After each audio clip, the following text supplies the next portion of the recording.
हरे कृष्णा। आजकल समाज में सुनने को मिलता है काला जादू, ब्लैक मैजिक, वूडो, इतनी तरह तरह की चीजें। प्रभु जी, क्या ये सब कुछ सच्चाई है? क्या ऐसा होता है? और क्या अगर ऐसा होता है तो क्या किसी ने हम पर कुछ किया है? और अगर किया है तो क्या हम बच सकते हैं? तो देखिए, ये बात तो सच है कि ये सब होता है, क्योंकि पूजा की कई विधियां बताई गई हैं, सतोगुनी, रजोगुनी और तमोगुनी।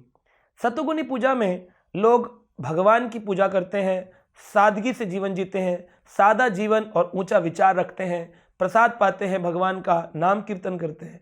रजोगुनी पूजा के अंदर लोग सिर्फ अपनी मन्नत मांगने के लिए, अपनी इच्छाओं की पूर्ति के लिए भगवान के दरबार में बार बार लंबी लंबी लाइनें लगाते हैं कि मेरी इच्छा कैसे पूरी होगी।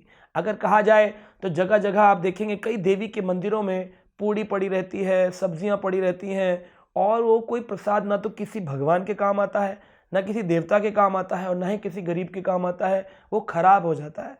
तो इस तरह से लोग क्यों करते हैं कि 4 दाने यहाँ चढ़ा दो, आप लौंग जला दो, आप दिए में ऐसा कर दो, ताकि उनकी इच्छा पूरी हो जाए। तीसरे प्रकार की होती है तमोगुणी। तमोगुणी का पूजा में लोग भूत की पूजा करेंगे, प्रेत की पूजा करेंगे, दूसरों का हिंसा करेंगे, जिनसे जलन की भाव है, जो आगे बढ़ गया है तो उससे आगे बढ़ने के लिए प्रतिस्पर्धा में इंस्पिरेशन लेने की बजाय उसको नीचे खींचने के लिए लोग ब्लैक मैजिक का सहारा लेते हैं। वूडो मैजिक, तंत्र मंत्र, टोना टुटका, ऐसी चीज़ों का इस्तेमाल करके दूसरे का अनहित करना चाहते हैं। तो ऐसे तमोगुणी विचार के जो लोग हैं वो अवश्य ही ऐसे कार्य करेंगे, परंतु अगर व्यक्ति तमोगुणी होगा स्वयं तो उस पर इन सब चीज़ों का आक्रमण हो सकता है। यानी जो व्यक्ति गंदा रहता है, देर से नहाता है, सुबह जल्दी उठता नहीं है, जो प्याज, लहसुन, मांस, मछली, नशा, ऐसी चीज़ें करता है, उन पर इनका जल्दी आक्रमण हो जाता है। लेकिन जो व्यक्ति सतोगुणी होता है, यानी अपने जीवन में अच्छा भोजन खाता है, भगवान को भोग लगा के प्रसाद पाता है, भगवान का भजन करता है, उन लोगों के ऊपर इनका असर कम होता है। विशेष रूप से जो वैष्णव होते हैं, जो भक्त बन जाते हैं भगवान के, वो तो बड़ी आसानी से इनसे बच सकते हैं, क्योंकि वो अपने गले में तुलसी की कंठी पहनते हैं। तुलसी की कंठी पहनने मात्र से सारे के सारे ब्लैक मैजिक की जितनी नेगेटिविटी सब दूर हो जाती है। गोपी चंदन तिलक लगाने से नरक की यातनाएं बच सकती हैं, तो क्या एक छोटा सा ब्लैक मैजिक नहीं बच सकता है? आपने अगर अपनी शिखा रखी है तो इससे आपके अंदर प्रकांड विद्वान विद्वत्ता प्राप्त होगी, आपका जीवन एकदम सही रूप से चलेगा, आपको सारी एनर्जीज यहाँ पर आपकी कंट्रोल कर ली जाएंगी। तो कई प्रकार की नाड़ियाँ होती हैं जो हमारे पूरे शरीर को शांत रखती हैं, शीतल रखती हैं। शिखा रखना बहुत इंपॉर्टेंट है। अगर कोई व्यक्ति हरे कृष्ण महामंत्र का जाप करता है, हरे कृष्ण कृष्ण कृष्ण हरे हरे, हरे राम राम राम हरे हरे, ऐसे 108 अगर बार एक माला वो कर ले, तो वो व्यक्ति आराम से इस प्रकार के ब्लैक मैजिक से जीत सकता है। और सबसे मुख्य है, वैष्णवों के पास भगवान नरसिंह की शक्ति। नरसिंह भगवान का मंत्र अगर हम चला के रखें, अपने घर में एक फोटो लगाएं भगवान का, नरसिंह का, और रोज सुबह और शाम को नरसिंह आरती पढ़े, नमस्ते नरसिंहाय प्रहलाद लाद दाहिने हिरण्याकाशहि पूर्वक्षः शिलाटंका नखाला है।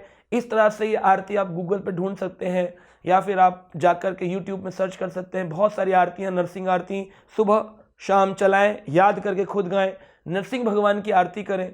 और कुछ मंत्र हैं नरसिंह भगवान के, उग्रम वीरम महाविष्णु ज्वलंतम सर्वतोमुखम नरसिंहम भीषणम भद्रम मृत्योर नमामि हम। ऐसे मंत्र बोल करके जो नरसिंह मृत्यु के ऊपर भी उसको भी भयभीत कर सकते हैं, उनको ये छोटे मोटे टुटका टोना क्या करेंगे उनके भक्त का। तो जैसे प्रहलाद महाराज के साथ हुआ कि इतना सारा कष्ट प्रहलाद ने सहा, लेकिन क्योंकि उनके पास भगवान हरि का नाम था, भगवान हरि की आस्था थी, भगवान हरि की कृपा थी, तो उनका कोई कुछ नहीं बिगाड़ सका। यहाँ तक कि स्वयं उनके परिवार में उनके पिता, उनकी बुआ होलिका, उनका कुछ नहीं बिगाड़ सके। तो अगर आप भी इन टुटका टोना से बचना चाहते हैं तो अपने जीवन को सादगी का जीवन बनाइए, सदाचारी जीवन बनाइए। सुबह जल्दी उठिए, स्नान करिए, भगवान का प्रणाम करिए, भगवान की आरती करिए, जो भी खाएं भोग लगा के खाएं। झूठे मुंह, यानी कुछ प्रसाद लिया है, कुछ खाना खाया है, रोड पर घूम रहे हैं, ये सब कार्य नहीं करने चाहिए। हम बिना कंठी के ना रहें, बिना तिलक के ना रहें। तो जब इस प्रकार के हम अस्त्र शस्त्र लेते हैं वैष्णवों के, तो हम बहुत शक्तिशाली हो जाते हैं और उसके बाद हमें भगवान हमारी सुरक्षा करते हैं। एक पूरा ऑरा बन जाता है हमारे आसपास ऐसी पॉजिटिविटी का कि किसी भी प्रकार की नेगेटिविटी हमें हार्म नहीं कर सकती है। और मैंने ये देखा है, अनुभव किया है कि अगर कभी हमारे जैसे भक्तों के ऊपर कोई आक्रमण करने की कोशिश भी करता है तो फिर वो व्यक्ति का ही अनिष्ट होता है, उस व्यक्ति का अनिष्ट होता है। इसके उदाहरण हमारे आचार्य मशील भक्ति विनोद ठाकुर थे, जिनके ऊपर एक फाल्गु भगवान ने, जो कि एक सिद्ध पुरुष था, कई प्रकार के प्रेत और टुटका उनके ऊपर करके उन्होंने छोड़ा। लेकिन श्रील भक्ति विनोद ठाकुर ने हरि नाम और भागवत की शरण ग्रहण करी, भागवत के श्लोकों का अध्ययन किया, जोर जोर से उच्चारण किया, तो जितने भी प्रेत उस व्यक्ति ने छोड़े थे वो सब के सब वापस जाकर के उसी फाल्गु भगवान का अनिष्ट कर दिए। तो हम ये देख सकते हैं कि सबसे उत्तम है कृष्ण भक्ति करना। अगर कोई कृष्ण भक्ति के मार्ग पर है तो उसको टोना टुटका से डरने की आवश्यकता नहीं होती है। हरे कृष्णा। ऐसे ही और भक्तिमय कार्यक्रमों के लिए देखिए हरे कृष्णा टेलीविजन, और इसे प्राप्त करने के लिए आप अपने केबल अथवा DTH ऑपरेटर से संपर्क करें तथा और अधिक जानकारी के लिए आज ही डायल करें 7666 839 839।